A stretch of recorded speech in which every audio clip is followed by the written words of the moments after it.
تو جناب gambling app کی تشہیر کا کیس ہے، اس میں بہت سے لوگوں سے انویسٹیگیٹ کیا جا رہا ہے، غیر قانونی پیسے سے متعلق جڑا ہوا کیس ہے، ایل گاٹن منی کا معاملہ بھی ہے اس میں اور بہت کچھ ہے۔ تو یہ کیس کہاں تک پہنچا ہے، اس میں ضمانت ہوئی یا نہیں ہوئی ہے، ہیئرنگ کیا ہوئی، جو لیٹسٹ جو ریسنٹ ہیئرنگ ہے، اس کا سارا احوال لیں گے ہم۔ ہمارے لاہور کے کورسپونڈنٹ نے ہمیں جوائن کیا طارق خان صاحب نے۔ طارق مجھے بتائیے گا کہ اس کیس کی اپڈیٹ کیا ہے آپ کے پاس، ہیئرنگ جو ہوئی ہے ابھی اس کا کیا احوال ہے؟ جی یہ سعد الرحمان عرف ڈکی ہیں جنہیں جوئے کی پروموشن کیس میں جو ہے وہ گرفتار کیا گیا تھا اور انہیں لاہور ایئرپورٹ سے جو ہے وہ گرفتار کیا تھا، جس کے بعد یہ جسمانی ریمانڈ پر این سی اے کے حوالے رہے ہیں اور اس کے بعد ان کو جوڈیشل کر دیا گیا۔ انہوں نے 2 مرتبہ اپنی جو بیل ہے وہ دائر کی تھی، جوڈیشل مجسٹریٹ نے 22 ستمبر کو ان کی جو بیل ہے وہ ریجیکٹ کی۔ اس کے بعد ایڈیشنل سیشن جج کے پاس انہوں نے 2 اکتوبر 2025 کو دوبارہ بیل جو ہے وہ اپلائی کی اور وہ بھی ریجیکٹ کر دی گئی۔ اب انہوں نے 31 اکتوبر کو جو ہے دوبارہ سے بیل جو ہے وہ دائر کی ہے اور اس بیل پر جو ہے وہ اب 3 نومبر کو نوٹسز جاری ہوئے تھے۔ جب دوبارہ اس کی سماعت 11 کو ہوئی تو جو جج ہیں فاضل جسٹس فاروق حیدر، انہوں نے اس کیس کی سماعت کرنے سے مناظرت کر لی اور یہ کیس جو ہے اب فائل دوبارہ چیف جسٹس کو ارسال کر دی گئی ہے۔ اب دوبارہ سے کسی نئی بینچ میں اس کی سماعت ہوگی۔ تو اس حوالے سے ان کو جو ہے وہ جوڈیشل ریمانڈ پر ہیں اور یہ بھی بتایا جا رہا ہے کہ ان کا جو چالان ہے وہ مکمل ہو گیا ہے اور اب ان کے حوالے سے گواہیاں جو ہیں وہ بھی ہوں گی۔ تو جو بیل انہوں نے دائر کی تھی اس میں انہوں نے موقف اختیار کیا تھا کہ جو این سی سی آئی ہے انہوں نے ایئرپورٹ سے انہیں گرفتار کیا اور ان کا 10 روزہ جسمانی ریمانڈ جو ہے وہ لیا۔ اس کے علاوہ ان پر جو الزام لگایا گیا ہے جو ایپ کی پروموشن کی اس میں وہ ملوث نہیں ہے، ان کی فیملی کو بھی اس میں ملوث کیا گیا کیونکہ ان کی اہلیہ جو ہیں ان کو بھی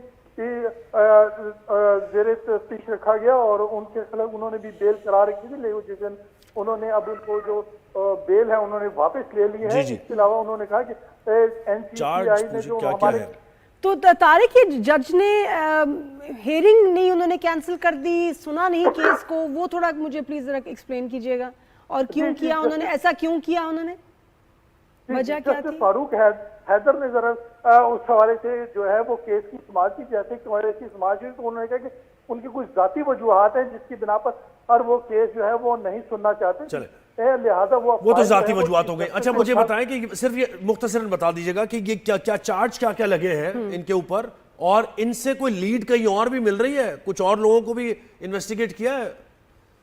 جی اس میں انہوں نے جو موقف اختیار کیا اس میں انہوں نے کہا کہ 2 ہمراہی ملزم ہیں ان کے، ایک کا نوان سبحان شریف ہے اور ایک اور ہیں جن کے حوالے سے انہوں نے کہا کہ ان دونوں کو جو ہے وہ بیل مل چکی ہے لیکن ان کی بیل جو ہے وہ کنفرم نہیں ہو رہی اور ان کی جو وائف ہیں عروب جتوئی، انہوں نے بھی این سی سی آئی کے خلاف جو ہے وہ ایک درخواست دائر کی تھی جس کے حوالے سے اگر آپ کو علم میں ہو کہ این سی سی آئی کے 7 ممبران جو ہیں ہائی رینک کے ڈائریکٹر لیول کے وہ تمام کے تمام گرفتار ہو گئے تھے۔ جی بالکل ایسے یہ تحقیقات ہو رہی ہیں، انویسٹیگیشن پر نظر رکھیے آپ۔ طارق آپ سے مزید بھی وقت اپڈیٹس لیتے رہیں گے، بہت شکریہ آپ کا۔ انفیکشن ڈیزیز اسپتال ہاسپٹل اینڈ ریسرچ سینٹر ان کی طرف سے بتایا گیا ہے کہ ایک لڑکی کورنگی سے اس کا تعلق ہے، 19 سال لڑکی، ڈینگی بخار ہوا اور اس کے بعد ان کی ڈیتھ ہو گئی۔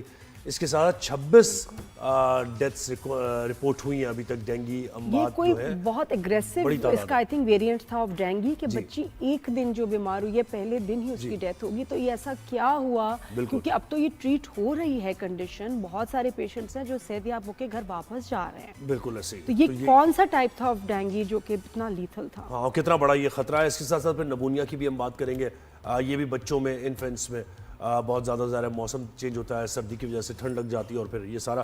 تو ہم بات کریں گے، ہمیں جوائن کیا ہے ڈاکٹر عرفان صدیقی نے جو کہ ایمرجنسی ہیڈ ہے جناح ہاسپٹل کے۔ ڈاکٹر عرفان صاحب بہت شکریہ آپ نے وقت دیا۔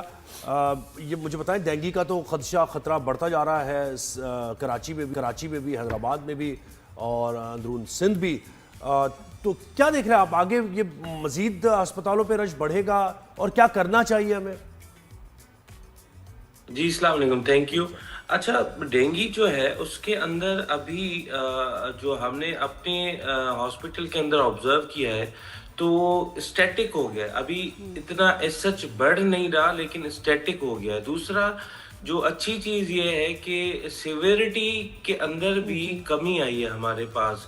جب سے لوگوں نے پریکاشنز لینا اسٹارٹ کیے, میڈیا نے اویئرنیس دینا شروع کی ہے, نو ڈاؤٹ جو ہے وہ بڑھ گیا ہے 15 to 20%, لیکن اس کے اندر اب اسٹیٹک ہو گیا. That is a good sign کہ اب اور اس کے اندر انکریز نہیں آ رہا. ہمارے پاس اگر 200 پیشنٹ آ رہے تھے فیور کے اور ہم ان کو ڈائگنوز کر رہے تھے ڈینگی کے ٹیسٹ کی, تو اس میں سے 50 پیشنٹ ڈینگی پازیٹیو آ رہے تھے.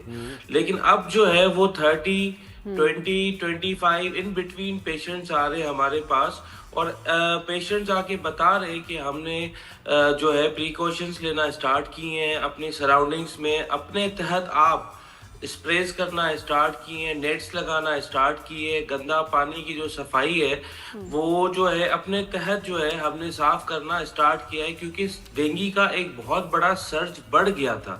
اس کے اندر ہر چوتھا پیشنٹ جو بخار والا تھا اس کو ڈینگی کے سمٹم سے, اور پلیٹیلیٹ جب کرواتے تھے تو 50,000 سے کم آتے تھے. تو ایک اسٹیٹک ہو گیا ہے, کم نہیں ہوا ہے. دوسرا یہ ہے کہ سیویرٹی بھی کم ہو گئی ہے ڈینگی کی. جی لیکن ڈاکٹر صاحب پھر یہ جو بچی کی جو ڈیتھ ہوئی ہے بڑی افسوسناک بات ہے, تو اس میں ایسا آپ کو کیا کنڈیشن اس کی پتہ ہے کہ تھی کہ جس کی وجہ سے اس کی ڈیتھ ہوگی, اینڈ فرسٹ ڈے ہی یا لیٹ لایا گیا یا اس کا کوئی اور ہیلتھ کنڈیشن اور اکتوبر سے اس اکتوبر کے مہینے 26 لوگ بالکل, اور یہ کوئی خاص ویریئنٹ ہے آف ڈینگی جو کہ بہت ہی فیٹل ہے؟ دیکھیں ڈینگی کا یہی ہے کہ ڈینگی کی ویکسین نہیں ہوتی.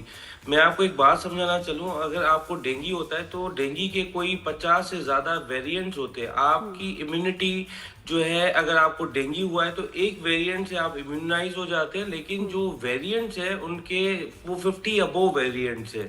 اب یہ ہے کہ بچی کے اندر ایک تو امیونو سپریسو ڈیزیزز بھی ہوتی ہیں.